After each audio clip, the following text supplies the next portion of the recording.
too. Exactly. Yeah. So it's not like you're gonna see your friends because they'll come through town.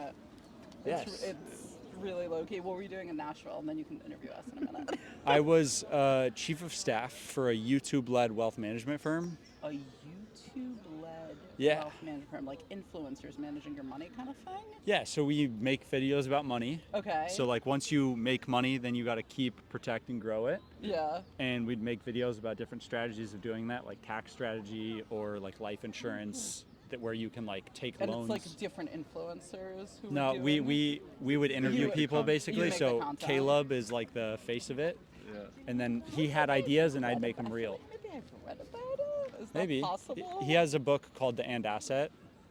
Maybe not. Okay. But Cool. yeah, we make videos about money, and then people are like, please manage my money, or can I buy life insurance from you? And then we Like help young them with people.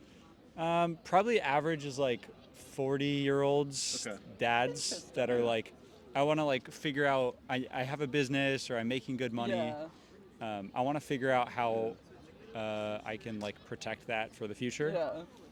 But I mean, anybody, young people, Yeah, old people. All kinds of people. Interesting. Yeah, the one like caveat is mostly healthy people because it was life insurance. Oh, I Sure. see. Yeah. Yeah. But Yeah. you know, that was really interesting because it was like the whole creator Yeah. economy thing. Yeah. And then while I was doing that, I was doing investor events, Yeah. like private jet hangar parties. As one does. I mean, like basically you just like make like a sexy kind of thing, and then you Yeah. get good people to come. Yeah. And so here we are. And then what brought you to New York? Girlfriend lives in Brooklyn. Sweet. So you know that's a Yeah, big yeah. one. Yeah. Second is as a business nerd, this is a really cool city to be in. Yeah, sure. Like if I want to find like a really meaningful problem and somebody solving that in a really unique, special way, I Yeah. think this is a really good place to do That's that. cool. Yeah. And I'm 24, so I just got to like expose myself to as To much as stuff. possible. Yeah. And it's a good place Hence to your do pro- that. Hence your project of interviewing your neighbors. So there we go. Yeah. It's 3 questions. It's Okay. it's deep questions, but it's simple. Yeah. The first one is just what's your story? Sorry. Yeah, I don't know. You can tell the story. Well, like each of our stories or our story? Oh yeah, we let's can do each of you, each of us. and then at some point there's an inflection point Yeah, where then you there's meet an one inflection another. where it Sure, becomes yeah. our story. Yeah, fuck yeah, let's go. So I grew up here. I'm Eastern European by origin. I was born in. Oh, you're in for it, buddy, because it's like such a long story. So Great. I was born in Estonia when it was part of the Soviet Union. Yeah, so we're in our early 40s. So I was born in Estonia while it was part of the Soviet Union. I'm not Estonian ethnically. I'm Jewish ethnically, which in Eastern Europe is like an ethnicity. And my native language is Russian. And we wound up in Estonia because Estonia was low-key annexed by the Soviet Union, and both my grandfathers were in the Navy, kind of Okay. annexing it. Yeah. Yeah. And so we moved here in 1990 when the Soviet Union disintegrated. I grew up in Queens. And I'm in the finance industry, actually. How old were you when you moved? 6. Okay. Yeah. And I'm in the finance industry, to your point about being a business nerd. Yeah. I'm an investment banker. Nice. Yeah. I'm Daniel. I grew up in Texas, down on the border, and lived in California for a bit after college, and came out to here in like 2014 to Brooklyn. And yeah, it's been I don't know. I love New York. I love it a lot more than I love California. So I'm happy to be here. And yeah, it's we met actually right after I moved to New York at a mutual friend of ours' 30th birthday party, which was 12 Whoa. years ago now. But we only started dating about 9 months ago at Whoa. when we met at his wedding. We reconnected at his wedding. We'd Dude, you seen gotta each other- credit this guy. Yeah, I know. We know. Yeah. Yeah. Let's go. Yeah. That's great. Yeah. Totally. We'd seen each other maybe like once a year over the past decade at like a party or a concert or something like that. And my best friend from college, her friend from high school, was getting married in Istanbul. And Whoa. so we went there, and the kind of days leading up to the wedding, we were kind of hanging out in groups and stuff, and ended up kissing her on the dance floor. at the wedding, and the rest has just been magical. The last 9 months has been something else. So Let's go. And we signed our lease to move in together yesterday. yeah. Oh, that's big. Yeah. Let's go. Yeah. That's just honeymoon phase Oh, yeah. until you die. Let's go. Just let's go. Like, we were looking for an apartment forever, Yeah. and we finally found something we're like both really excited about, and Yeah. we're moving in August. Sitting in this park has opened me up to the idea of having a family in New York. Yeah. Because originally I was like, there's like putting my kid on a subway seems insane. Where are you from? Did you grow up in Nashville? I was actually born in California, Okay. in Davis, Northern Okay. California. Yeah. And then I bounced around a ton. First Yeah. business was San Diego, then Yeah. I was in Seattle, Yeah. and then like, plus maybe 5 different places, and now I'm here. Yeah. Yeah. Listen, I grew up here, Yeah. and it's different. It's way different. I don't think it's a super great place. I think it's a great place to be a teenager. Like, it's an amazing place to be Yeah. a teenager. It's so fun. You have access to everything. We took the subway everywhere. Like, I never had any problems with safety or anything. Like, I thought it was an amazing place to be. Not like quite to be a kid. I think it's kind of a bad place to be a kid because you're kind of constrained. You can't like ride your bike down the street unsupervised. I think it's a really rough place to be parents Right. because I think it's I think it's hard on parents. I think as a kid, like I loved it here. I love high school, like middle school and high school were so great. It's good. Second question. Okay. What's the most meaningful problem in the world to you? Good question. I don't have an answer. The first thing that comes to mind when I say meaningful problem.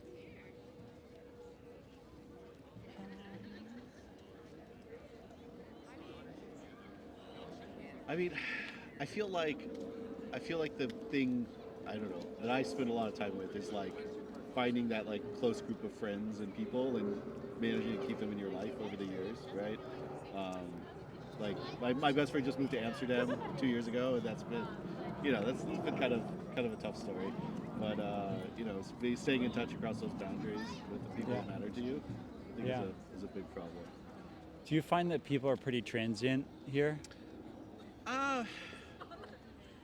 I don't know. I would say like of the people I knew when I moved here like 12 years ago, maybe like 3 people I knew pretty well have like moved away, like for all kinds of life reasons, right? Yeah. Just like going to grad school, met someone who lives in Europe and Right. starting a family there.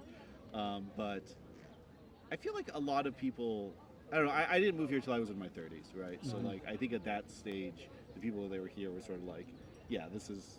We're staying. I'm a New Yorker. you Yeah. know? Yeah. Exactly. Yeah. So. Yeah.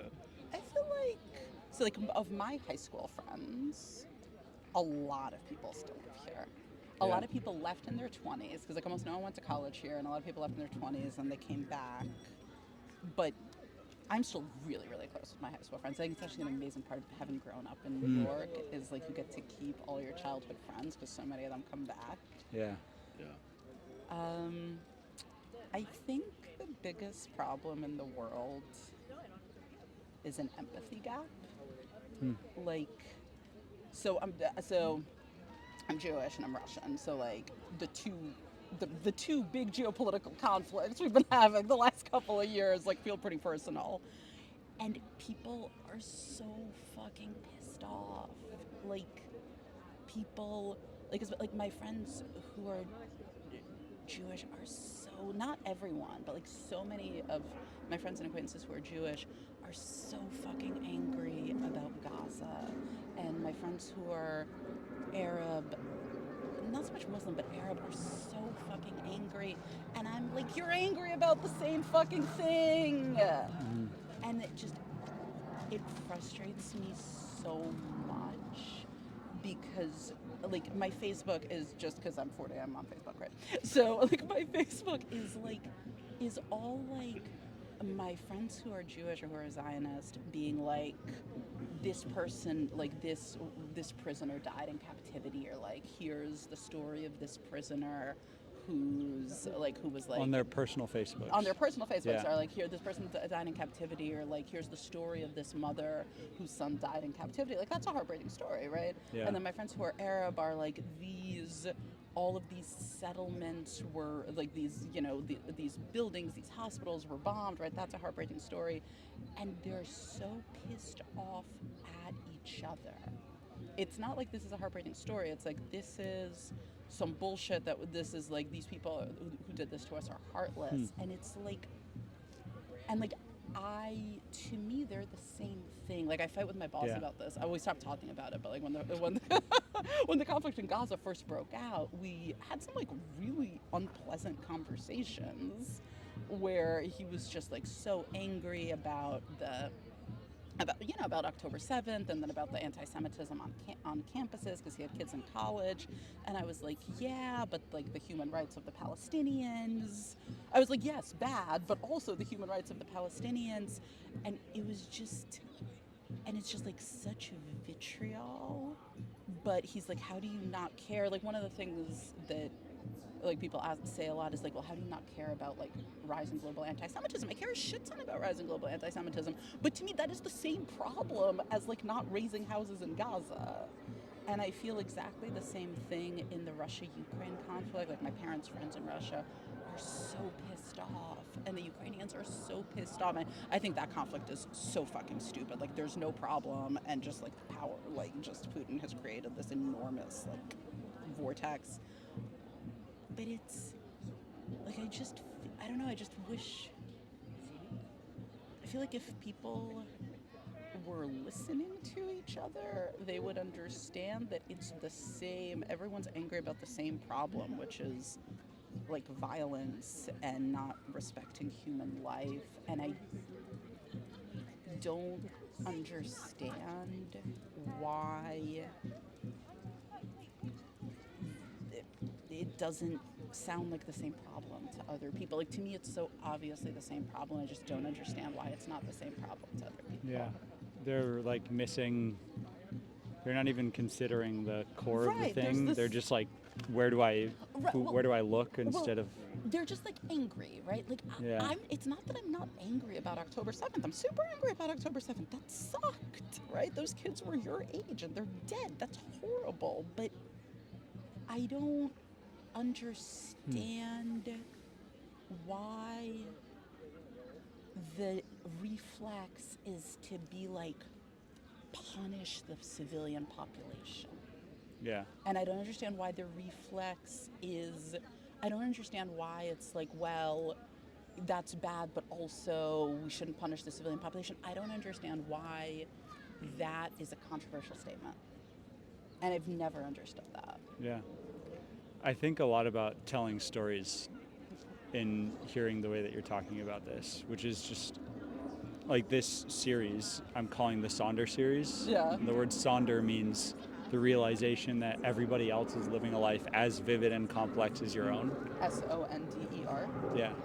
Do you know there was a hotel chain called that? No. There was a hotel. It just went bankrupt, unfortunately. I really loved it. There we go. I'll trademark it now. You have like a short opportunity. Yeah.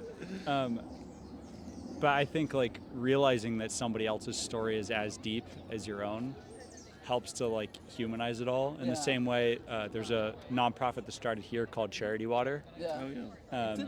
And like their marketing thing was telling the stories of people in the villages that they're giving water to. Yeah. So our friend, who we know each other through, his ex actually ran marketing there. Yeah. For like 10 years. Yeah, for a long time. So I guess she came up with that concept. Yeah.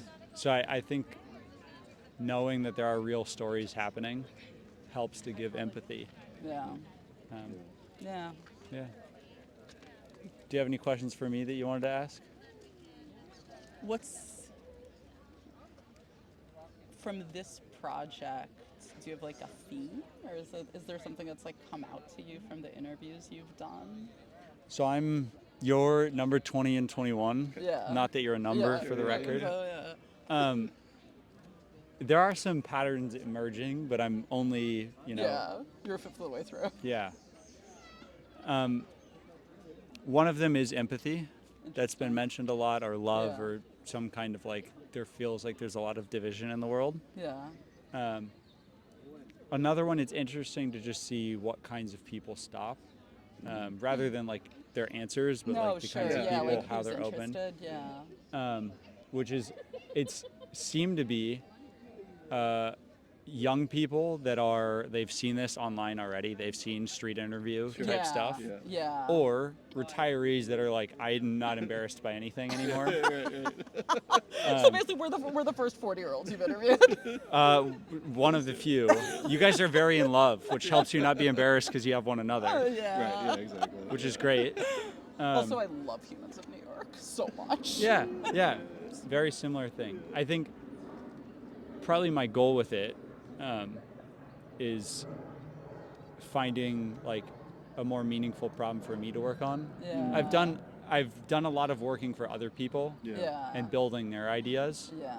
which has taught me a lot of really great skills. Yeah. But I think there's really only two kinds of founders or people that are really successful. It's either a missionary or a craftsman. Steve Jobs, craftsman, just like obsessed with how do I make the best product. Yeah. Or a missionary who's like, there's this problem and I'm going to solve it. Scott Yeah. Harrison, who started Cherrywood Water, was that. Yeah. So if I have not found a mission, like I haven't been hit by a car and had a health issue that now I can fix, Yeah.